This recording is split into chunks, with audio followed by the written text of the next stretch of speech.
पुण्यात जेनजी मुलींची गर्दी जमली, पण राहुल गांधींचाच ट्रॅक चुकला का? मुलींना जे म्हणायचं होतं त्यासाठी मुलींना छात्रों की गूंजच्या निमित्तानं स्टेज मिळालं, पण राहुल गांधींनी राजकीय संधी गमावली का? असे एक ना अनेक प्रश्न विचारले जात आहेत. पुण्याच्या कार्यक्रमाची दिल्लीत तर खूप सारी चर्चा वेगवेगळ्या अँगलनी सुरू झाली आहे. कारण राहुल गांधींनी लोकसभा निवडणुकीला 3.5 वर्ष शिल्लक असतानाच नवा राजकीय अजेंडा मांडलाय. आणि हा अजेंडा राजकीय असला तरी त्याच्या केंद्रस्थानी मात्र सामाजिक सांस्कृतिक मुद्दे आहेत. त्यामुळेच दिल्लीत या अजेंड्याची खूप सारी चर्चा होते. राहुल गांधी पिवळ्या शर्टमध्ये स्टेजवर येतात, मंचावर कोणताही राजकीय झेंडा किंवा चिन्ह नसतं आणि समोर उपस्थित असलेल्या हजारो तरुणींशी ते संवाद साधू लागतात. कोणतीही टोक्याटोकी न करता त्यांचं म्हणणं जशास तसं ऐकून घेतात, समजून घेण्याचा प्रयत्न करतात. स्टेज स्वतःचं असलं तरी तिथं मुलींना त्यांचे मुद्दे प्रश्न मनातलं मांडू देतात आणि पितृसत्ताक व्यवस्था मोडीत काढा, पिंजरा तोडा असं जाहीर आव्हान मुलींना करतात. पण यामुळं एक नवा राजकीय वाद पेटलाय. राहुल गांधी हे भारतीय कुटुंब संस्था संपवायला निघालेत असे आरोप होत आहेत, अशी कुजबूज सुरू झाली आहे. तसंच राहुल गांधींचा ट्रॅक चुकलाय का अशी देखील चर्चा सुरू झाली. त्यामुळेच या व्हिडिओमध्ये आपण खरंच राहुल गांधींचा ट्रॅक चुकलाय का, की त्यांनी भारतीय राजकारणाचा ट्रॅकच बदलून टाकलाय, याचाच बिटवीन द लाईन अर्थ उलगडणार आहोत, पॉलिटिक्स समजून घेणार आहोत. त्यामुळे हा व्हिडिओ शेवटपर्यंत बघा आणि पुढे जाण्याची आपल्या सगळ्यांना विनंती आहे की तुम्ही अजूनपर्यंत टीओडी मराठी चॅनल यूट्यूबवर सबस्क्राईब केलं नसेल तर लगेच सबस्क्राईब करा, सोशल मीडियावर फॉलो करा. नमस्कार, मी सदानंद गायब, तुम्ही बघताय टीओडी मराठी म्हणजेच टाइम्स ऑफ डेमोक्रेसी. सुरुवातीलाच आपण पुण्यातला छात्रों की गूंज हा नेमका कार्यक्रम काय होता ते बघू. नीट पेपर फुटीच्या पार्श्वभूमीवर काँग्रेस नेते आणि लोकसभेतले विरोधी पक्षनेते राहुल गांधी यांनी विद्यार्थ्यांच्या प्रश्नांवर छात्रों की गूंज हा नवा उपक्रम सुरू केला. यामध्ये ते विद्यार्थ्यांशी संवाद हितगुज साधतात. राजस्थानातल्या कोटा इथून याला सुरुवात झाली. नंतर उत्तर प्रदेशातल्या प्रयागराज, उत्तराखंड मधल्या देहरादून इथं छात्रों की गूंज कार्यक्रम झाले. प्रत्येक ठिकाणी वेगवेगळ्या ऑडियन्सला ते कनेक्ट करतात. तसंच पुण्यातल्या छात्रों की गूंज कार्यक्रमात जेनजी तरुणी आणि विद्यार्थिनींवर फोकस ठेवण्यात आला होता. हा लेडीज स्पेशल छात्रों की गूंज कार्यक्रम होता. पुण्याच्या AISSMS कॉलेज ऑफ इंजिनिअरिंगच्या मैदानावर 22 ऑगस्ट 2026 ला हा कार्यक्रम झाला. राहुल गांधींनी पारंपरिक राजकीय भाषणांना पूर्णपणे फाटा देत बगल देत त्यांनी डेटा ड्रिव्हन सादरीकरणाचं कॉर्पोरेट मॉडेल वापरलं आणि स्वतः बोलण्यापेक्षा समोरच्या विद्यार्थिनींना बोलतं केलं. आणि हेच मॉडेल देशाचं राजकारण बदलून टाकणारं असल्याची आता चर्चा सुरू झाली. आता आपण या कार्यक्रमात जेनजी तरुणींनी, विद्यार्थिनींनी नेमके काय अनुभव राहुल गांधींसोबत शेअर केले ते समजून घेऊ. निशा नावाच्या एका आदिवासी विद्यार्थिनीनं मंचावर राहुल गांधींना आपल्या मागण्यांचं निवेदन दिलं. सुरुवातीला गडचिरोलीतल्या आदिवासी आश्रमशाळेत सर्पदंशानं 3 विद्यार्थिनींचा जीव गेला. त्या अनुषंगानं तिनं मराठीतच आक्रमकपणे आश्रमशाळा आणि आदिवासी वसतिगृहांचं वास्तव मांडलं. पुण्याजवळच्या मांजरी इथं 10 दिवसापासून चाललेल्या विद्यार्थ्यांच्या उपोषणाचा संदर्भ देत ती म्हणाली, मला सकाळपासून ताप आहे, तरीही आम्ही आमच्या मागण्यांसाठी आंदोलनाला बसलोय, आंदोलन करतोय. आश्रमशाळांमध्ये अपुऱ्या सोयी आहेत. 3 विद्यार्थिनींचा या सोयींमुळेच अपुऱ्या सर्पदंशानं मृत्यू झालाय. यासोबतच निशानं एका गंभीर मुद्द्याला देखील तोंड फोडलं. सुट्टी संपवून परतणाऱ्या आदिवासी विद्यार्थिनींची सक्तीनं गर्भधारणा चाचणी केली जाते असं तिने सांगितलं. राहुल गांधींनी तिची ही व्यथा शांतपणे ऐकून घेतली. तिनं दिलेलं निवेदन वजापत्रही सोबत ठेवलं. यानंतर सरील चोपडे या स्पर्धा परीक्षेची तयारी करणाऱ्या विद्यार्थिनीनं आपला अनुभव कथन केला. ती म्हणाली, जेव्हा वर्षानुवर्ष अभ्यास करूनही पेपर लीक होतात तेव्हा घरच्यांकडून मुलींवर लग्न करण्यासाठी आणि करिअर थांबवण्यासाठी मोठा दबाव आणला जातो.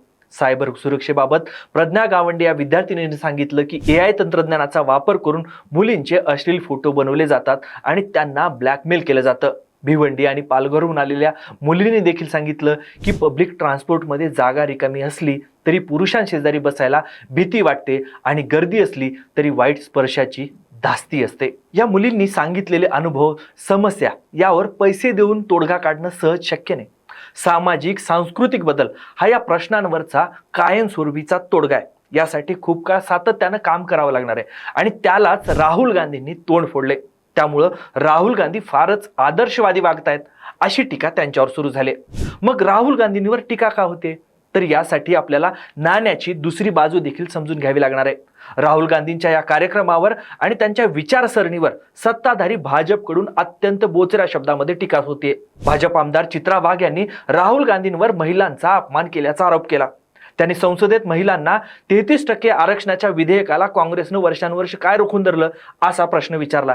तसंच प्रियंका गांधींना वयाच्या 25व्या वर्षी लग्न करून सासरी पाठवलं गेलं, तर स्वतः राहुल गांधी मात्र या पुरुषप्रधान व्यवस्थेचे सगळ्यात मोठे लाभार्थी ठरले. यावर सोनिया गांधींनी बोलावं अशी टीका चित्रा वाघ यांनी केली. तर आरोप प्रत्यारोपाच्या या सगळ्या वादात राहुल गांधींवरचा सगळ्यात मोठा आक्षेपाचा मुद्दा काय होता, तर पितृसत्ताक पद्धत नष्ट करण्याचा.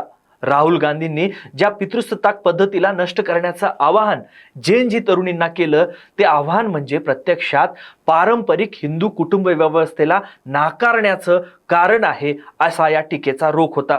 तसंच काही राजकीय विश्लेषकांच्या मते पितृसत्ता नाकारणं आणि स्त्रीवाद हा राजकारण्यांचा, राजकीय पक्षाचा नाही, तर सामाजिक चळवळींच्या अजेंड्यावरचा विषय आहे. त्यामुळेच एखादा मुख्य प्रवाहातला राजकीय पक्ष अशा पारंपरिक रचनेला थेट आव्हान देतो, तेव्हा तो पारंपरिक मतदारांना दुखावून स्वतःचा राजकीय आत्मघात करून घेतो. राहुल गांधींचा त्यामुळेच ट्रॅक चुकलाय असं या विश्लेषकांचं म्हणणं आहे. पण खरंच राहुल गांधींचा ट्रॅक चुकलाय का, या प्रश्नाचं विश्लेषण करताना आधी आपण राहुल गांधी हे कोणाला संबोधित करतायत, ते कोणाशी कनेक्ट होत आहेत हे बघावं लागणार आहे. तर आजची जेनजी पिढी, तरुण पिढी ही अत्यंत स्पष्ट वक्ती, बोल्ड आहे आणि त्यालाच राहुल गांधी संबोधित करतात. त्यांना राजकीय नेत्याची तीच पारंपरिक रटाळ भाषणं ऐकण्यात रस नाही या पिढीला. राहुल गांधींनी याच नाडीवर नेमकेपणानं बोट ठेवलंय. त्यांनी थेट मनुस्मृतीचा संदर्भ देत न स्त्री स्वातंत्र्य महर्ती म्हणजेच स्त्री कधीही स्वतंत्र राहण्यास पात्र नाही या विचारसरणीवर अप्रत्यक्षपणे पण टोकदार हल्ला चढवलाय. भाजप आणि RSS विचारसरणी ही महिलांना दुय्यम स्थानी ठेवू पाहते असा नरेटिव्ह त्यांनी सेट केलाय.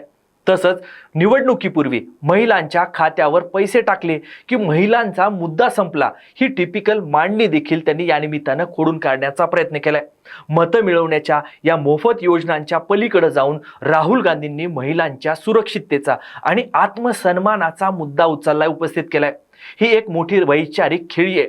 त्यांनी महिलांच्या वैयक्तिक आणि खाजगी आयुष्यातल्या संघर्षाला मुख्य प्रवाहातला राजकीय विषय, अजेंडा बनवलाय. त्यांनी एकाच वेळी महिला आणि जेनजी अशा दोघांनाही ॲड्रेस करण्याचा प्रयत्न केलाय. त्यामुळं 1,500 रुपयांमुळं ज्या महिला सत्ताधारी भाजपशी जोडल्या गेल्या होत्या, त्याच वोट बँक पॉलिटिक्सला राहुल गांधींच्या या सामाजिक सांस्कृतिक पॉलिटिक्समुळं तगडं आव्हान मिळालंय. थोडक्यात काय, तर राहुल गांधींचा ट्रॅक चुकला नाही, तर त्यांनी राजकारणाचा जो पारंपरिक पिढीचा ट्रॅक होता तोच बदलून टाकलाय. त्यांनी स्वतःला भाषणबाजी करणाऱ्या नेत्याऐवजी चांगला श्रोता आणि लोकनेता म्हणून प्रेझेंट केले, सादर केले. पण राहुल गांधींनी ट्रॅक बदलला असला तरी त्यांचा पक्ष, त्यांच्या नेते मंडळींना या नव्या ट्रॅकवर येणं जमणार आहे का, हा खरा प्रश्न आहे. तसंच काँग्रेस पक्ष या सगळ्यांवर स्वतःचं सकारात्मक धोरण मांडत नाही तोपर्यंत केवळ हा संवाद म्हणजे, हे हितगुज म्हणजे, ही छात्रोकी गुंज म्हणजे राजकीय स्टंटच वाटू शकतो. पण तुम्हाला काय वाटतं, राहुल गांधींच्या या नव्या राजकारणाचा काँग्रेसला आगामी निवडणुकीत फायदा होईल का, की भाजपचं महिला आरक्षणाचं हत्यार अधिक प्रभावी ठरेल? आणि खरंच राहुल गांधींचा ट्रॅक चुकलाय की त्यांनी अख्ख्या राजकारणाचाच ट्रॅक बदलून टाकलाय? कमेंट करून तुमची मतं नक्की सांगा. हे माहितीपूर्ण विश्लेषण तुम्हाला आवडलं असेल तर व्हिडिओला लाईक करा, व्हिडिओ मित्रमंडळींना शेअर करा आणि अशाच विश्लेषणासाठी TOD मराठी चॅनलला यूट्यूबवर सबस्क्राईब करायला विसरू नका. सोशल मीडिया फॉलो करा. हा व्हिडिओ शेवटपर्यंत बघितल्याबद्दल आपल्या सगळ्यांचे खूप खूप धन्यवाद.